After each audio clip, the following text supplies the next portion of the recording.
Hey everyone, this is Lahari and তোমরা দেখছো লহরি bubble. So ঠান্ডা তো বেশ ভালোই পড়ে গিয়েছে। কে কেমন আছো এই ঠান্ডায়? আর এই শীতের সকালে রোদে বসে এক কাপ গরম চা হলে আর কি লাগে বলো? ও দাঁড়াও দাঁড়াও, আমার কিন্তু আবার শুধু চাতে চলে না, খানচারে বিস্কুটও লাগে।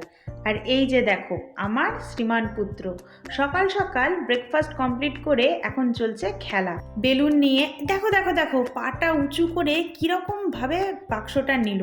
সকাল সকাল আমার এই বিব্লান্টের প্রোডাক্টটা এসেছিলো, আমি বাক্সটা ওখানে আনবক্সিং করে রেখেছিলাম। দেখো এখন না সব জিনিসেই কেমন জানি হাত পেয়ে যায়। দিন দিন এত দুষ্টু হয়ে যাচ্ছে কি বলবো। সারাদিন আমার ছেলের এত ব্যস্ততা, এক সেকেন্ড এক জায়গায় বসার জো নেই। বাপি এদিকে সকালবেলায় ফ্রেশ হয়ে চা দিয়ে একটু মুড়ি খাচ্ছে, আর আমার ছেলেকে দেখো খেলা সব ফেলে দিয়ে দাদায়ের কোলে বসে কুটকুট করে ইঁদুরের মতো একটা দুটো করে মুড়ি চিবাচ্ছে। বাটি করে বসিয়ে দিলেই হলো মুড়ি নিয়ে কুটকুট করে একটা দুটো করে তুলবে, তুলে ওখান থেকে কুটকুট করে খাবে। আও মুড়ি খেতে হবে। সকালবেলা চা পর্ব শেষ করে চলে এলাম রান্নাঘরে। ছেলের জন্য মাছের ঝোল আর ভাত করব। মাছটা অলরেডি হালকা করে ভেজে এবার তুলে নেব।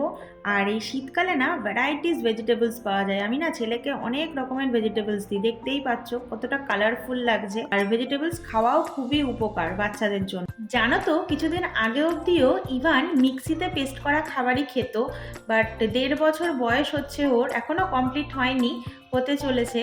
তাই বাড়ির সবাই বলছিল যে ওকে একটু এবার সলিড খাওয়ানো হ্যাবিট করা। তাই এখন ওর ভাতটা না চটকেই ওকে খাওয়ায়।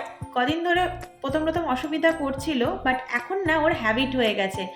মাঝে মাঝে একটু ওয়াক তোলে, বাট খেয়ে নেয়। আর এই যে সাঙ্গ পাঙ্গ সব নিয়ে বসে পড়েছে। একটা খেলনাও কিন্তু আস্ত নেই, কোনোটার চাকা খুলে ফেলেছে। ওই যেমন ওই ঘোড়াটার দেখতে পাচ্ছ চাকাটা অলরেডি খোলা। যেগুলো ভাঙা সম্ভব সেগুলো সবই ও ভেঙে ফেলে, আস্ত কোনোটাই রাখে না। দেখো মুখটা দেখো, জাস্ট দুষ্টুমিটা পুরো ভরা আমার ছেলে।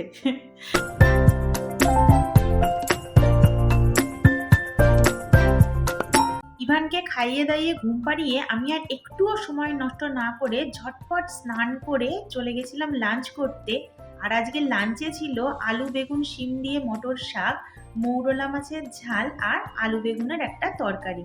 বাপি ওইদিকে অলরেডি খাওয়া শুরু করে দিয়েছে, আমি এই জাস্ট খেতে বসলাম। খাওয়ার লাস্টে আমের চাটনি না হলে খাওয়াটাই মনে হয় ইনকমপ্লিট থেকে গেল। গরমকালে খাওয়ার শেষে টক দই আর শীতকালে খাওয়ার শেষে চাটনি, এটা কিন্তু মাস্ট আইটেম। কি বলো, কে কে আছো আমার মতো যারা চাটনি খেতে ভালোবাসো? আমার বর কিন্তু আবার একদম চাটনি খায় না। আবার আমার বাবার আবার চাটনি ছাড়া চলে না। আমি না ঠিক আমার বাবার মতো হয়েছি একদম। খেয়ে উঠতে না উঠতেই ঘরে এসে দেখি ইভান অলরেডি উঠে পড়েছে, এক মুখ হাসি নিয়ে ধীরে ধীরে আমার কাছে এগিয়ে আসছে। ঘুমটা যদি ওর খুব ভালো হয়, একদম সাফিসিয়েন্ট ঘুম হয়, তাহলে এই হাসিটা বেরোয়। না হলে কিন্তু একদমই হাসি বেরোয় না, ভ্যাঁ ভ্যাঁ করে কাঁদে ঘুম থেকে উঠলে। মিয়াও মিয়াও মিয়াও মিয়াও। আর করবি? আর করি আর করি।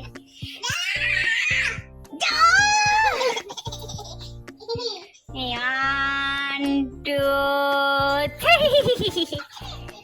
এই যে ম্যাও কই রে, ম্যাও ম্যাও ম্যাও। এই ম্যাওটা কই রে, ম্যাওটা কই রে, ম্যাও ম্যাও ম্যাও ম্যাও ম্যাও ম্যাও ম্যাও ম্যাও।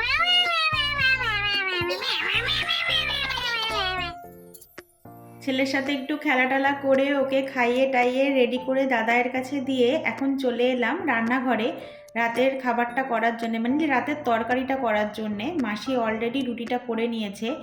খুব কম সময়ে যদি তাড়াতাড়ি কিছু বানাতে চাও এই তরকারিটা ট্রাই করতে পারো, কিছুই লাগে না। আলু কপিটা আগে থেকে সেদ্ধ করে নিয়েছি, আর দেখতেই পেলে তেলটা গরম করে 5 ফোড়ন দিয়ে টমেটোটা ভাজা ভাজা করে সেদ্ধ করা আলু ফুলকপি দিয়ে একটু হলুদ আর নুন দিয়ে মিষ্টি দিয়ে নাড়িয়ে চাড়িয়ে একটু জল ঢেলে ওপর থেকে ধনেপাতা ছিটিয়ে নামিয়ে নিলেই হয়ে গেল রেডি। আর এই যে দেখো ইভান রাতের বেলায় ঘুমু করার জন্য একদম রেডি। রাতে ওকে এই পুলোভারটা পরিয়েই ঘুম পাড়াই, কারণ কম্বল একদম গায়ে রাখতেই চায় না। যতবার উঠে দেখি ততবার দেখি কম্বল বাইরে, ও ওখানে। আর এই যে কর্তা মশাই, আমি এখানে ওকে কি বলছিলাম বলো তো, দেখি তো তুমি হাসতে পারো। ও বলছিল যে হি করে হাসছিল, হ্যালো এটা কিন্তু আমি দিয়ে দেবো। ও বলছিল তুমি দেবেই না, আলটিমেটলি কিন্তু দিয়ে দিয়েছি। সো আজকের ভিডিওটা এখানেই এন্ড করছি। যদি ভিডিওটা ভালো লেগে থাকে চ্যানেলটা সাবস্ক্রাইব করে দিও আর ভিডিওটা লাইক করে দিও। খুব শিগগিরই দেখা হচ্ছে নেক্সট কোনো একটা ভিডিওতে। সবাই খুব ভালো থেকো, সুস্থ থেকো।